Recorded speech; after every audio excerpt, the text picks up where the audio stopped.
Welcome to Being Human. I'm your host, Steve Cuss, and I'm thrilled today to be joined by my co-host, Lisa Cuss. Okay, this podcast is all about improving and cultivating three main relationships: your relationship with yourself, your relationship with others, your relationship with God. And we spend all of our time on all three because they all are linked. If you improve one of those relationships, you can tend to improve all of them.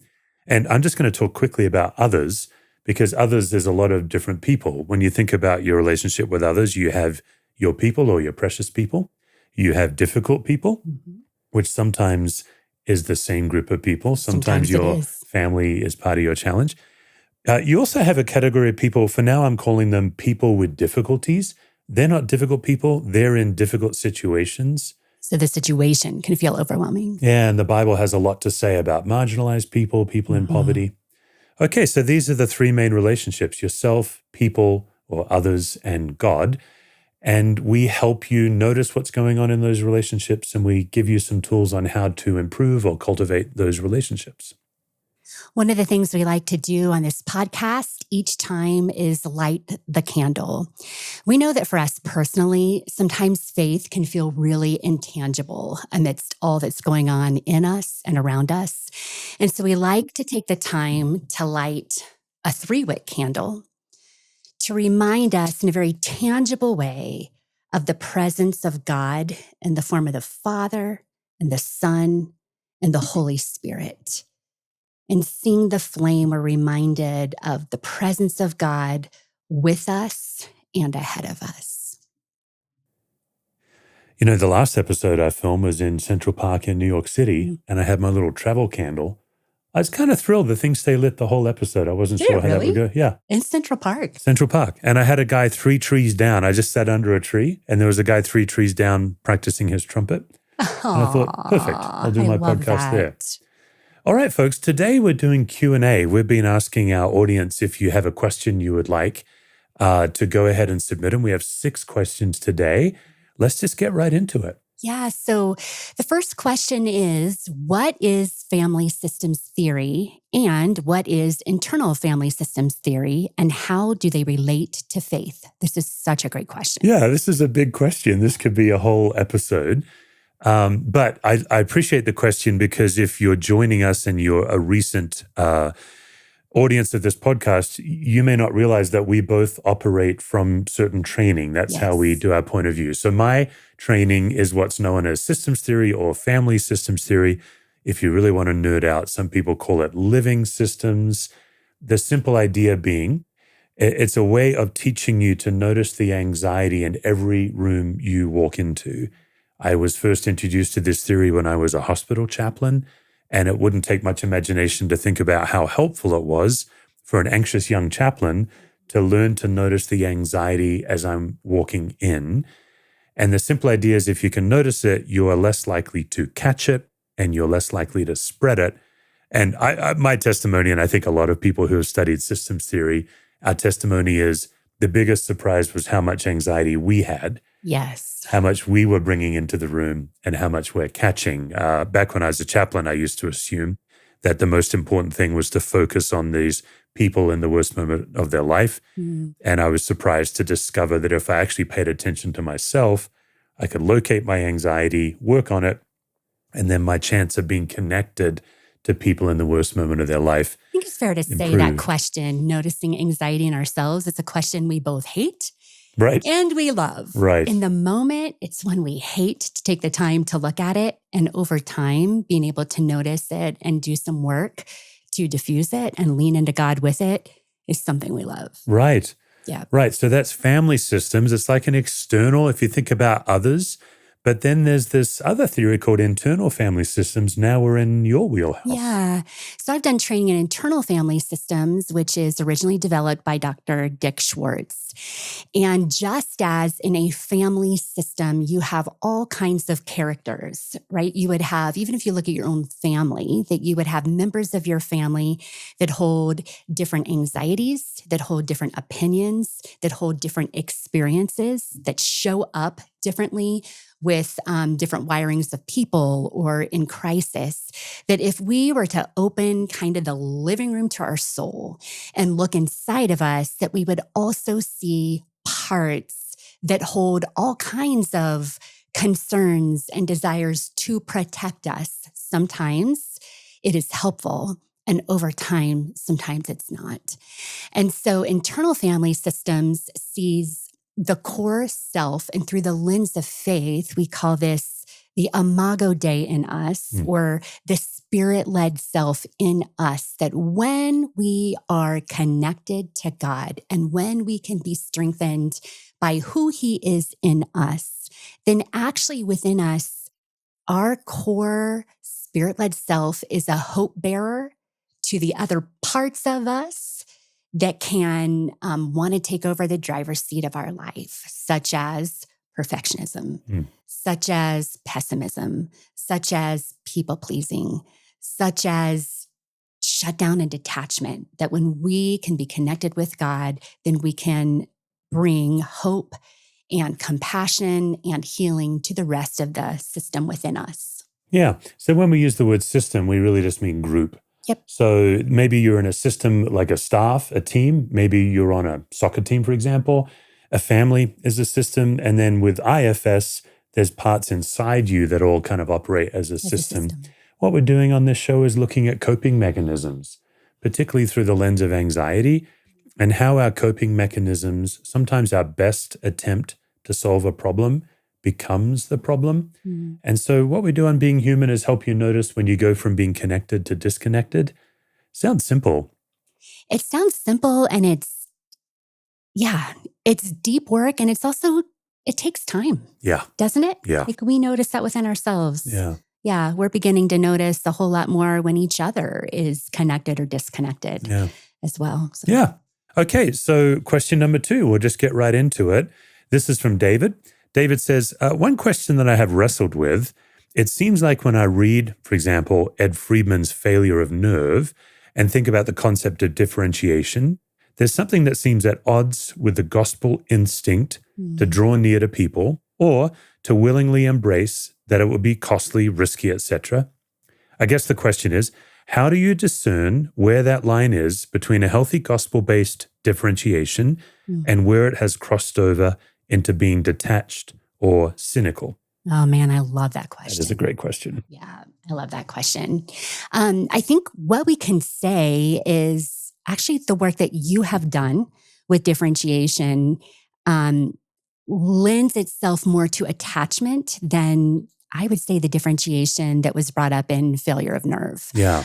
So we have actually done a lot of work together to look at differentiation through the lens of attachment, so that you differentiate yourself. You know what it is that's yours to carry and somebody else's to carry, but for the sake of healthy connection with yourself, with the other, and with God. And it gets really nuanced. Yeah.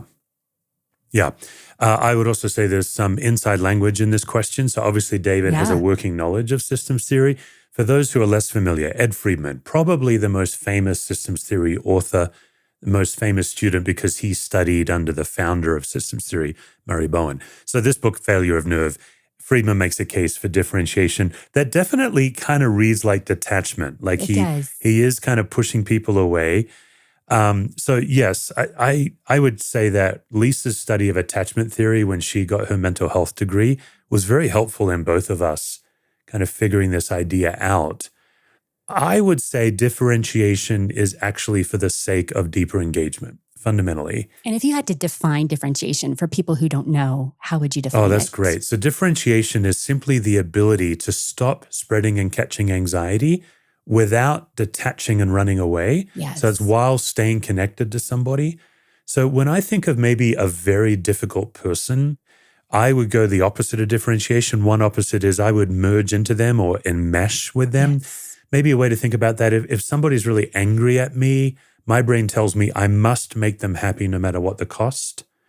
But a differentiated presence would say, no, it may actually not be good for them or for me to make them happy. Yes. It may be better to define myself and then let them manage themselves. I'll just say when I was a lead pastor, this was huge for me with particularly harsh critics that kind of enjoyed bullying me. There weren't many of them, but without differentiation, I would like give in to them, or maybe I wouldn't give in to them, but they'd like live rent free inside my head. Mm. And so differentiation actually gave me the freedom to connect to them and care about them without needing them to like me. That was big. So that would be one way of looking at it. And I would say we notice when we're more healthily differentiated. And then I'd also say when we're more healthily attached based on the amount of spinning that we're doing and striving that we're doing, or on the other side, based on the amount of who cares that we're doing and go away and actually not caring rather than who cares. So it really is a look at, man, what is mine and where are the areas that God is asking me to move more into, because sometimes he does, into relationship with people. Yeah. And where are the areas that I can offer what I can. And also I need to trust God with the things I can't control. Yeah. Yeah. So then differentiation has two opposites. There's that merging enmeshment. I'm not happy if, I'm not okay if you're not okay. And then that who cares that you just mentioned, like that you do you, buddy, that kind of thing, which I really hate that phrase. That would be what we call detachment. Yeah. In our training, we would call that detached response an anxious response, even though it looks calm. Yeah. Somebody doesn't have the emotional capacity to connect. I guess I also should say to David, there are definitely Christians that would completely agree with Friedman, that would say, hey, the Apostle Paul really lines up with Friedman's view of differentiation. Paul definitely defined himself, didn't seem to work very hard to connect to others. He kind of made people connect to him on his terms a bit. So I personally don't agree with that, but also want to represent that some people would say that it's not a simple answer. Yeah. Which is a good sign to maybe go on to the next question. Food for thought and for your own study, for sure. Okay, so from Viv, thank you, Viv, I'd love to hear more about boundaries in leadership. How do you operate so someone can air any disagreements they have or may have had with your decisions or with something you've said or they've thought you've done without them dumping all their projections onto you? What a great question. That is a great question. Yeah. Yeah, and I think we've both dealt with this situation. So when I do leadership consulting, which is my most common work, I get this kind of question a lot. And my experience is most leaders tend to bring these questions in point in time. They're looking at one situation. And I'm always trying to coach leaders to look at posture and long-term behavior. So my initial answer, Viv, is I'm not concerned when somebody one time projects onto me their dysfunction.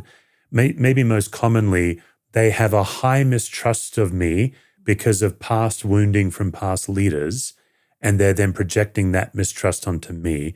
If they do that 1, 2, or even 3 times, I'm not worried by that because I'm trying to create a posture where they feel seen and heard. They can show up however they want. And most healthy people, their safety radar will relax if I'm not catching their anxiety and I'm listening to learn and I'm asking curious questions and I'm defining myself without saying, hey, that's inappropriate. You should be coming at me this way. Now, having said that, and by the way, I should also mention, I have a tendency to make answers sound much easier than they are. I know this about myself. It's the nature of a rapid fire Q&A. So Viv, I also want to point out, this is difficult work. And this could be an entire series of episodes. Yeah. To be honest. So it's a huge question. And you could also testify, watching me coming home from leadership, that it was never quite as calm as I'm absolutely saying now. Yeah. But it is important to capture this kind of posture idea rather than this one time. But if someone keeps coming at you that way 5, 6, 7 times, I'm talking to them about it. I'm either letting them know what it's like to experience their mistrust. I'm asking them if there's something I'm doing that's generating that. I've said to people things like, hey, I'm experiencing so much heat from you. Is that what you intend to communicate? I am trying to gently reflect back to them, some version of, here's how I experience you. And quite honestly, Viv, some people want to be well and some don't. But the mistake I used to make is anxiously trying to get everyone to want to be well. I think as I matured as a leader, I was better at managing people and not always anxiously trying to make everything okay. So that would be one answer. Yeah, and I think with this even clarifying, I think there's an answer for a staff if you're leading a staff. Yeah. And then there's another answer just for the general public that are not a part of your staff. So like if you're in a church, lay people as well. So one thing that I've noticed is just even for the staff having visions and values, and there's a behavior policy that people are agreeing to that outlines this is what we most respect within our staff and the leadership of our organization. Yeah. And then creating that culture. And also, I think defining the difference for people of what it means to have your voice heard and communicated, and the difference between that and then doing what you say. And I think that gets confusing. Sometimes people assume that they're only heard if you agree with them. Yeah. And that's not always true. Yeah.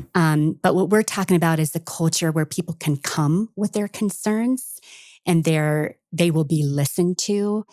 And at the end of the day, a different decision might be made, and asking for a trust, in that as well. Yeah. And in our, we led an organization for 16 years. Of course, we're leading one now, but that organization, the church, was very complex. The first several years was building this culture. Yes. And then the last majority of the time, people would enter into a generally healthy culture, and they would tend to then become well. So that's the other answer to the question, is working on how we treat each other among all of us when someone new comes in. That kind of positive peer pressure takes effect as well. Yes. Really good question. Question number 4. This one's from Stacy, who's a fellow therapist, Lisa. So this should be fun. Yeah. I was recently listening to another podcast that was discussing high conflict people and our interaction and response with them. Mm. Recently, a borderline person has joined my book study group. I used to be a trauma therapist, now retired, and I've worked with personality disorders in the past. Mm. What's new for me is listening to how my body responds and the dance filled with anxieties that occur at our once peaceful and productive group. Mm. I'm wondering if you have any thoughts about managing my anxiety as I watch the group's focus change. I'm considering leaving the group as it seems we're on eggshells, trying not to upset one person. My tendency is to work on my interactions. While it may be better to move on, before you answer, this is definitely your wheelhouse. Could you define borderline personality disorder for those not familiar? It's a complicated one, I think, to define, but basically, borderline personality, it is a personality disorder. So it's one of the highest ones in that and most difficult in the DSM.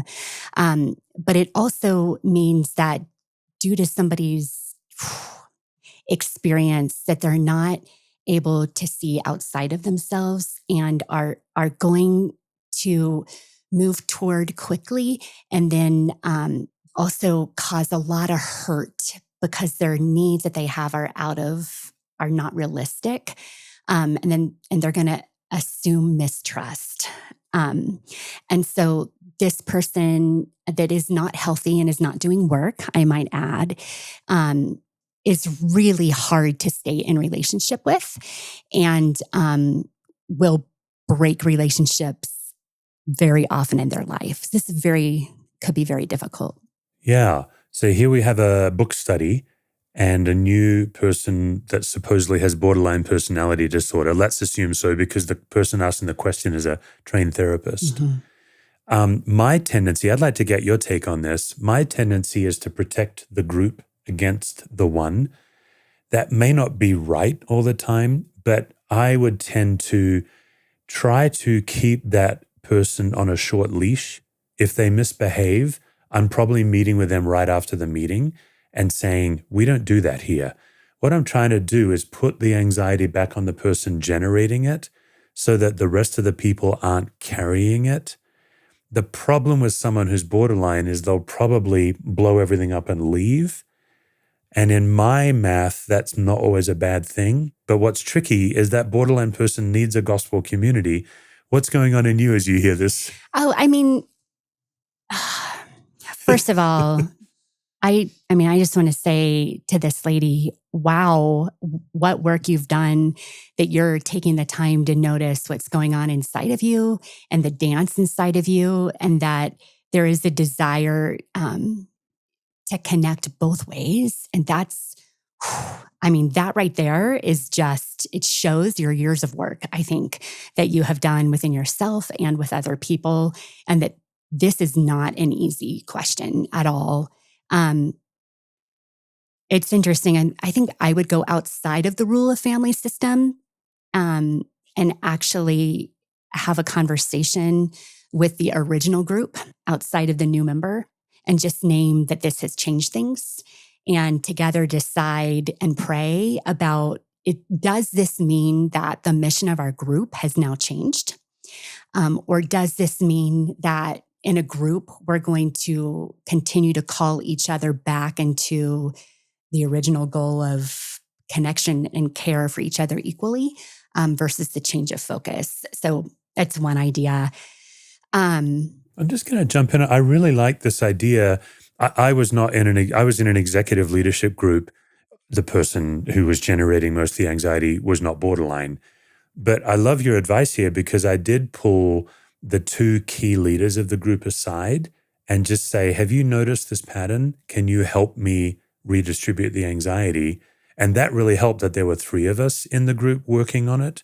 Yeah. Rather than just feeling like I was alone. I love that advice. Well, and I think whenever a group the dynamic has changed drastically by one person entering in, and then really you do know who is causing the anxiety in the group, then together you can work with love, but to do a lot of redirecting within the group.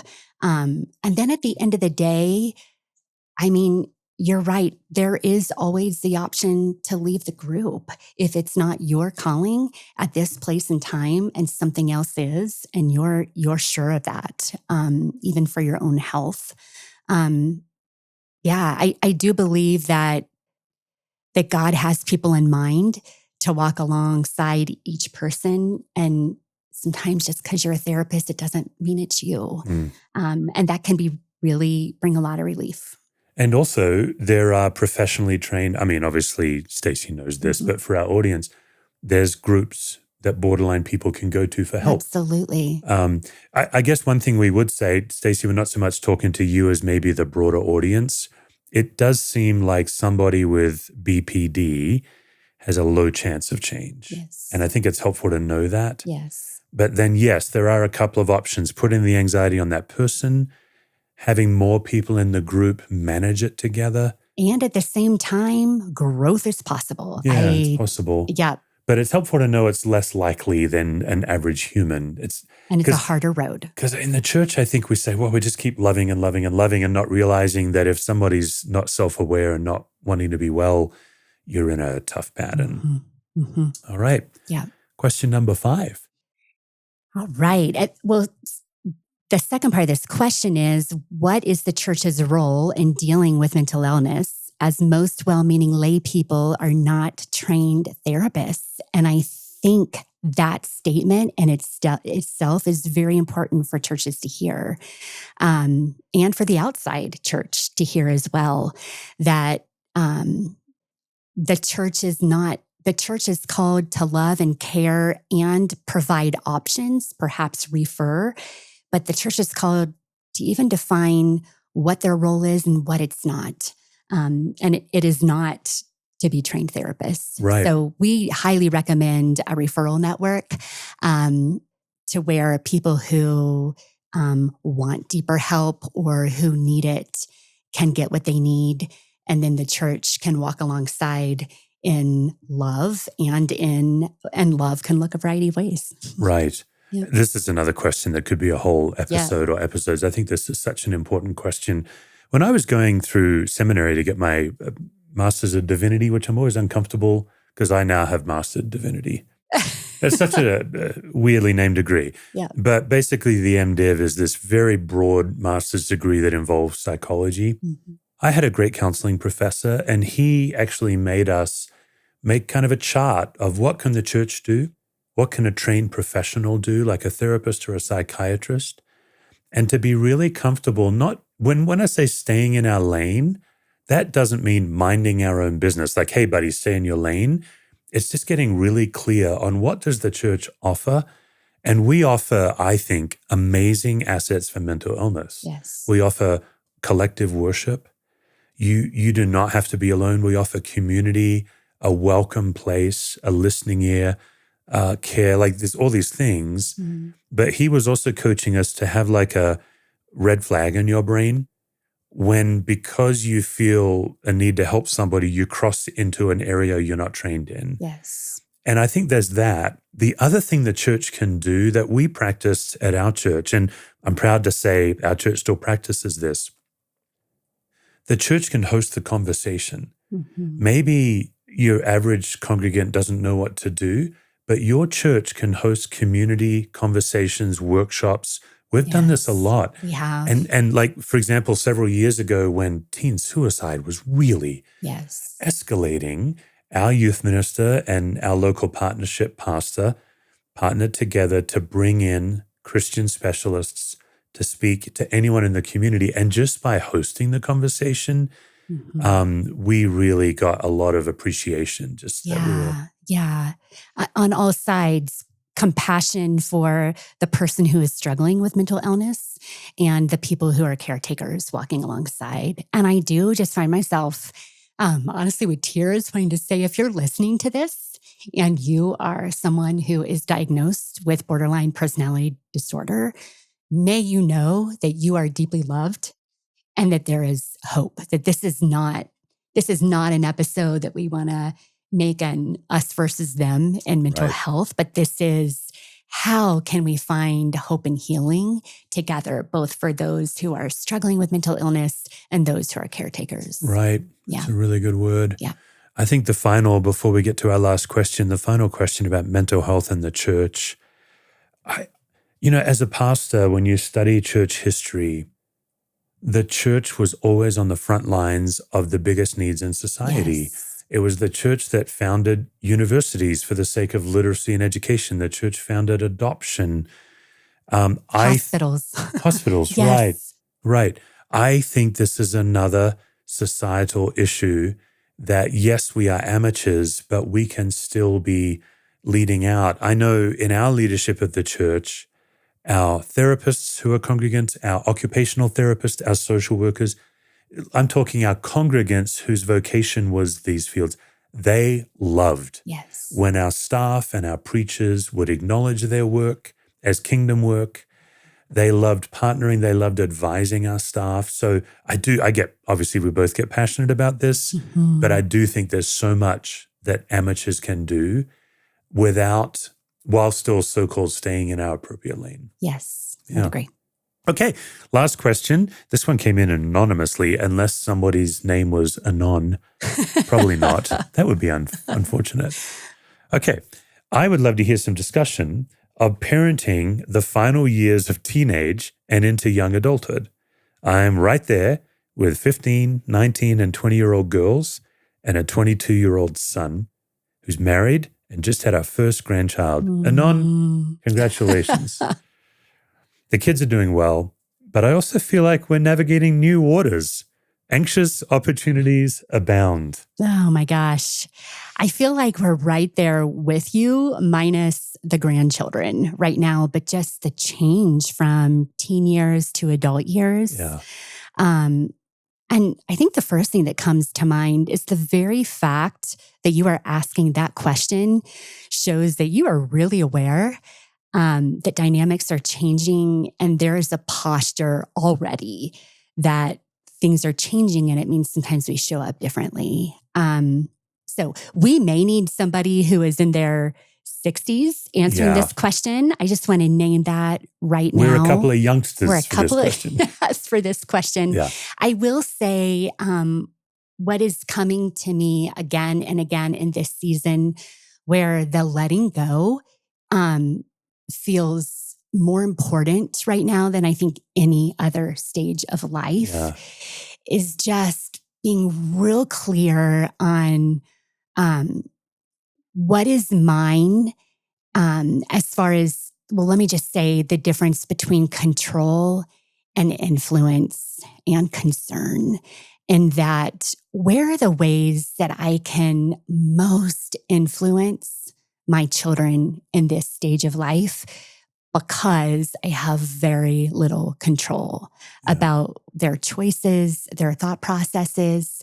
And so that right there, just even looking at how can I influence, because that's what's going to last and that's what's going to keep the conversations going.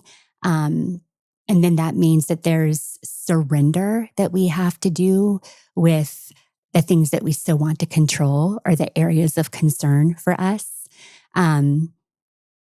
Yeah, that's what I'd say. Yeah, and then there's some things that don't change, I think. I remember several years ago, an older dad, very much using attachment theory, he told me when my kids were younger, he's like, just try as much as you can to be glad to see your kids when you see them. Just have a posture on your face that says, man, I'm so glad to see you. I don't think that's changed for us. You know, 2 of our 3 kids are out of state now.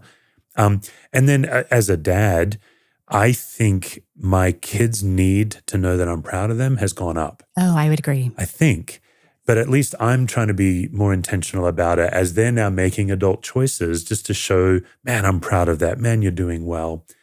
I would say also that I'm noticing this in my own parents toward us too right now, that there is a lot of affirmation Yeah. of things that we are doing or navigating. And it sure makes me, even at this age, want to go back and share more, you know? Yeah. And I think at the end of the day, that's the hope, is that there's involvement and kind of an open door and a trust and a lot of affirmation. I love that you bring that up. Yeah. Yeah. And your idea of what you can control versus influence, your capacity to listen to your kids' choices, knowing the path that might lead them on with an open hand is pretty key as well. Yeah. Yeah. Yeah. Powerful. Okay, folks. So for those of you new on the audience, we've had quite a few new listeners and viewers lately. Here's what we do. We take the spiritual or the theological, the psychological, and the practical, and we put them together in a series of tools. Of course, we have a number of back episodes. You can go back and listen to our pilot episode at the beginning of the year. I've got a couple of books. You can just Google my name for books on leadership anxiety, for books on faith anxiety. You can also go to our organization, capablelife.com, if you want more resources. And we look forward to catching up next time. Have a great day.